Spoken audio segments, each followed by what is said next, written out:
আজি মই লৈ আহিছোঁ আপোনালোকৰ বাবে এক নতুন জব আপডেট আৰু এইটো হৈছে গাঁও প্ৰধানৰ ৰিকুৱাৰমেণ্ট দিয়া আছে যে গোলাঘাট গাঁও প্ৰধান ৰিকুৱাৰমেণ্ট 2026 আৰু ইয়াৰ বাবে যিটো এপ্লাই দিয়া আছে 10টা পোষ্টৰ কাৰণে এইটো পোষ্ট নাম হৈছে গাঁও প্ৰধান আৰু ভ্যাকেন্সি 10 পোষ্ট মানে 10টা পোষ্ট অৰ্গেনাইজেশ্যন অফিচ ডিএসি আৰু এইটোৰ বাবে যিটো কোৱালিফিকেশ্যন হৈছে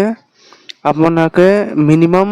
এইচএসএলসি পাছ থাকিব লাগিব বা তাৰ ওপৰত হ'লে হ'ব। এপ্লাই মোডটো হৈছে অফলাইন মানে নিজে গৈ ডকুমেণ্ট ছাবমিট কৰিব লাগিব আৰু application fee as per the challan মানে তাতে গৈ এইটো জানিব লাগিব আৰু এইটো হৈছে গোলাঘাট গাঁও প্ৰধানৰ ৰিকুৱাৰমেণ্টৰ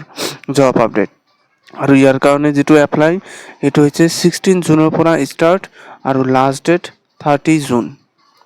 16 জুনৰ পৰা ষ্টাৰ্ট হ'ব 30 জুন পৰ্যন্ত।